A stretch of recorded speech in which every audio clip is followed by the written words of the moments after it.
Welcome to the deep dive. You ready to dig in? Always. Today we're getting our hands a little dirty with iron ore.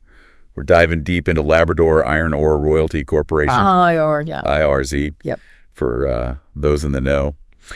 And they've got a fascinating business model where they profit from iron ore, but they're not out there, Not swinging pickaxes. Swinging pickaxes, exactly. Yeah. So to get into all of this, we've got a bunch of sources in front of us. Oh, yeah. We've got a pretty detailed report about LIORC. We've got their investor presentation from January 16th of this year, 2025. Yep. We've got their Q3 report from 2024, their annual report from 2023. Wow. And then some external information about agreements and investments that they've got going on. So by the end of this deep dive, you should know how this whole royalty system works, where LIORC's revenue comes from, right, and what opportunities and challenges they're facing out there in that big, wide world of iron ore. Sound good? Sounds good to me. So let's start with the basics. What is a royalty corporation, and how is LIORC's model different from just your straight-up mining company?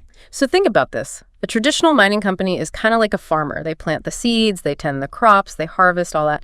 LIORC is more like the person who owns the land. Oh. They get a percentage of the harvest without having to do all that work. Without the sweat and... Exactly. Calluses. Yeah, LIORC gets to enjoy the fruits of the labor, without having to break their back. I like that. So how does that play out in the real world, though? Okay, so LIORC owns about 15.1% of the Iron Ore Company of Canada. Okay. IOC. IOC. That's right. So they're basically a part owner of the company. Okay. But on top of that ownership stake, they also get a 7% royalty on all of IOC's sales. Wait, so they get paid twice? They get paid once for being an owner, and they get paid again for just getting a cut?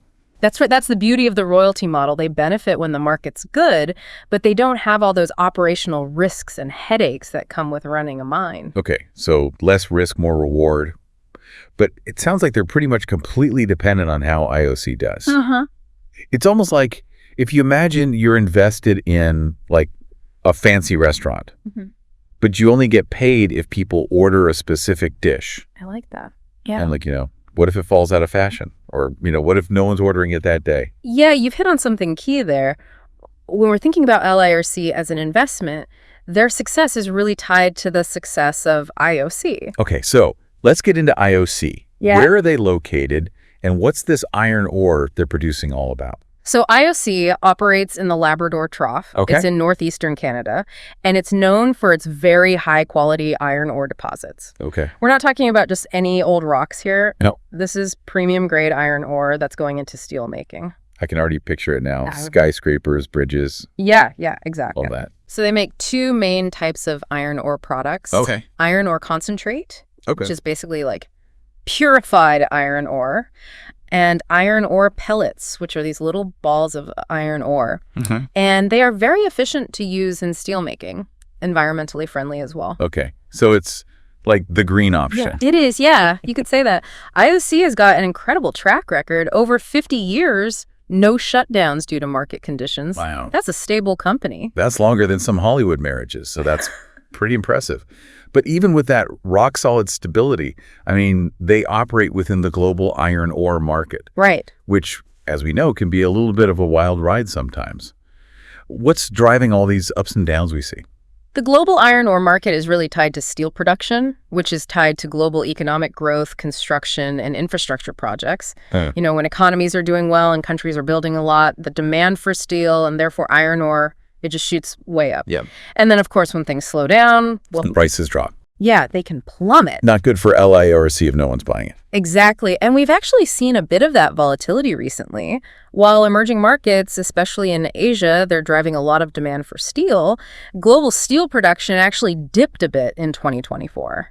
So that's something to keep in mind when we're evaluating LIORC. So it's a delicate balance, right? You've got some places slowing down, others speeding up. Right. And then you've got this increasing focus on sustainability, especially in the steel industry.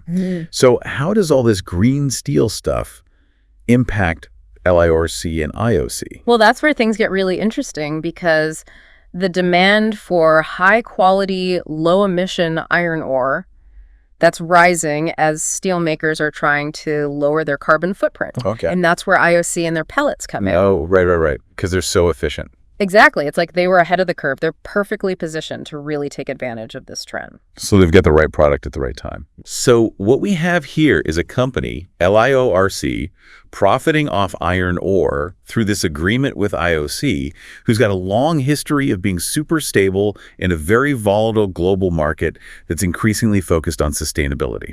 So a lot of factors to think about. It is. And to really understand how LIORC could do as an investment, we have to look at their finances and how they're dealing with all of this. All right. Well, let's get into that then. So we've set the stage. We've talked about LIORC's business model, their connection with IOC. Yeah. Now let's really get into their financial performance. How have they done, riding this iron ore roller coaster? What do the numbers tell us? Yeah, let's look under the hood. Okay. So their 2023 annual report, they actually had pretty good revenue growth. That's good, right? That's a good sign. But their net income per share actually decreased a bit from the year before. So they're making more money overall, but the profit per share is shrinking. Yeah. Why is that? Well, it was mainly because iron ore prices were lower and they didn't get quite as much of a premium for those pellets we talked about. Right. Global prices, they go up and down, and that affects LIORC. It's a good reminder that even with a solid partner like IOC, they're still at the mercy of the market. Yeah. But even with those per share earnings dipping, they kept paying out those dividends. Yeah, LIORC has a really strong track record of sharing the profits with their investors. And that can be really appealing, especially when things are uncertain. It's like a steady friend in a chaotic world. Right, exactly. So can we go a little deeper on the dividends? What's their payout ratio, their yield? How do those stack up against other similar companies? Sure. Their dividend yield has been pretty consistently around that 5-6% range, which is pretty attractive compared to the average stock. Yeah. And their payout ratio, which is how much of their earnings they pay out as dividends, that's been pretty stable too, which means they're not overextending themselves. That's good to know. Not just chasing short-term gains and sacrificing long-term growth, but of course, past performance doesn't guarantee future results. Of course not. And those dividends can definitely change depending on how LIORC is doing and what happens in the iron ore market. Yeah, you're reminding me of something my grandpa always used to say. Oh, yeah. He used to say, predicting the markets is like trying to herd cats. That's a good one. So are there any trends or anything that can give us a peek into the future of iron ore? There are some things to keep an eye on. We talked about how steel production slowed down in some big economies. Right, yeah. But the long-term demand for steel is still strong, especially with all the urbanization and infrastructure projects happening in developing countries. Right, so it's like a seesaw, some places up, some down. Yeah, it's like a global balancing act. And LIORC, through IOC, is in a good spot to ride that wave. Right, and then you've got that push for sustainability. Oh, right, the green steel thing. Exactly. Steelmakers want to reduce their emissions, so they're looking for iron ore that has less of an environmental impact. And IOC is right there with their pellets. Exactly. They're right on trend. So they're really set up well for that. It seems like it. Yeah. But let's not get ahead of ourselves. Even with those positive signs, LIORC is still tied to that volatile iron ore market. Right. And ultimately, they're dependent on how IOC does. Yeah, that's the trade-off. They have less operational risk, but more exposure to what happens with a single company. It's like putting all your eggs in one basket, but maybe it's a really strong basket. Right, exactly. So for an investor, you really have to consider, how much do you believe in IOC? Yeah, are they the champion racehorse? Exactly. And to answer that, we need to dig deeper into how IOC works, how they're investing, and how they're managing risk. Sounds like that's where we're headed next. Welcome back to the Deep Dive. We've talked about LIORC's finances, their connection to IOC, and that whole global iron ore market. It's a lot to keep track of. It is. But now let's focus in on IOC. And are there any specifics that could really impact LIORC down the line? Oh, yeah, for sure. Some things that might surprise you. For instance, did you know IOC is really stepping up their game when it comes to going green, reducing their emissions? They've actually set a target to cut their Scope 1 and Scope 2 emissions by half by 2030. Okay, hold on. Scope, you're going to have to break that down for me. Not all of us are environmental engineers here. Right.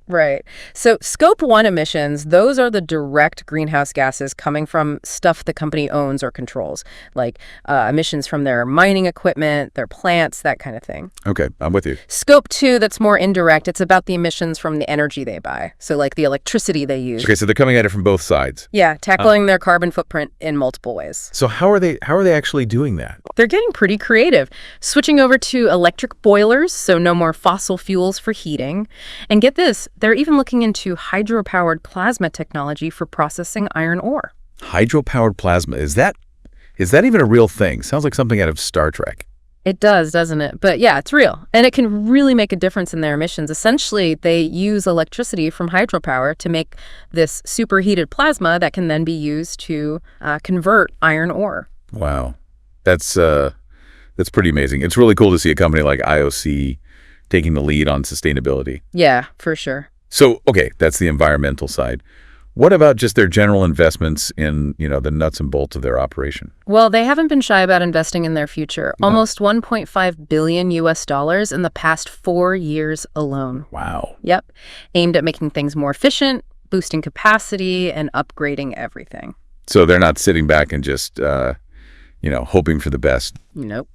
Definitely not. And they're also really focusing on making more of those pellets we talked about, the ones with the higher profit margin. Right. So IOC sees that demand growing, and they're getting ready to meet it, which of course means more potential revenue for LIORC as well. It's all connected. Exactly. Speaking of connected, I got to ask about this railway thing I read about. They have their own railway. Yeah. It's 418 kilometers long, connects their mines to the port, and they're actually making some extra cash by using it to haul iron ore for another company. So it's like they have this truck making a delivery, and they're like, hey, anyone else need something shipped while we're at it? Yeah, that's a good way to put it. They're making the most of what they already have. It's called a haulage agreement. Haulage? Yeah, with a company called Quebec North Shore and Labrador Railway. Okay. Quebec North Shore and Labrador, got it. It might not be a ton of money compared to their main business, but it shows they're thinking smart, trying to diversify. And anything that helps IOC is good news for LIORC. Right, all flows downstream. So to wrap this all up, it sounds like there's a lot of positive stuff happening with both IOC and LIORC. They're getting greener, investing, diversifying. Yeah, there are some really good signs there. But let's be real. LIORC is still riding on the back of IOC, and that iron ore market can be unpredictable, to say the least. Definitely. It's a balancing act. There are risks and rewards. Exactly. So to our listener, as you think about LIORC, what stands out to you as the most important factors? What level of risk are you okay with? And how much do you believe in IOC's ability to stay on top of things in this always changing world of iron ore? Those are the key questions. There's no easy answer, but hopefully this deep dive has given you some things to think about. The world of iron ore, it's always in motion, just like those markets. It's true. Keep learning, keep exploring. And as always, thanks for joining us on The Deep Dive.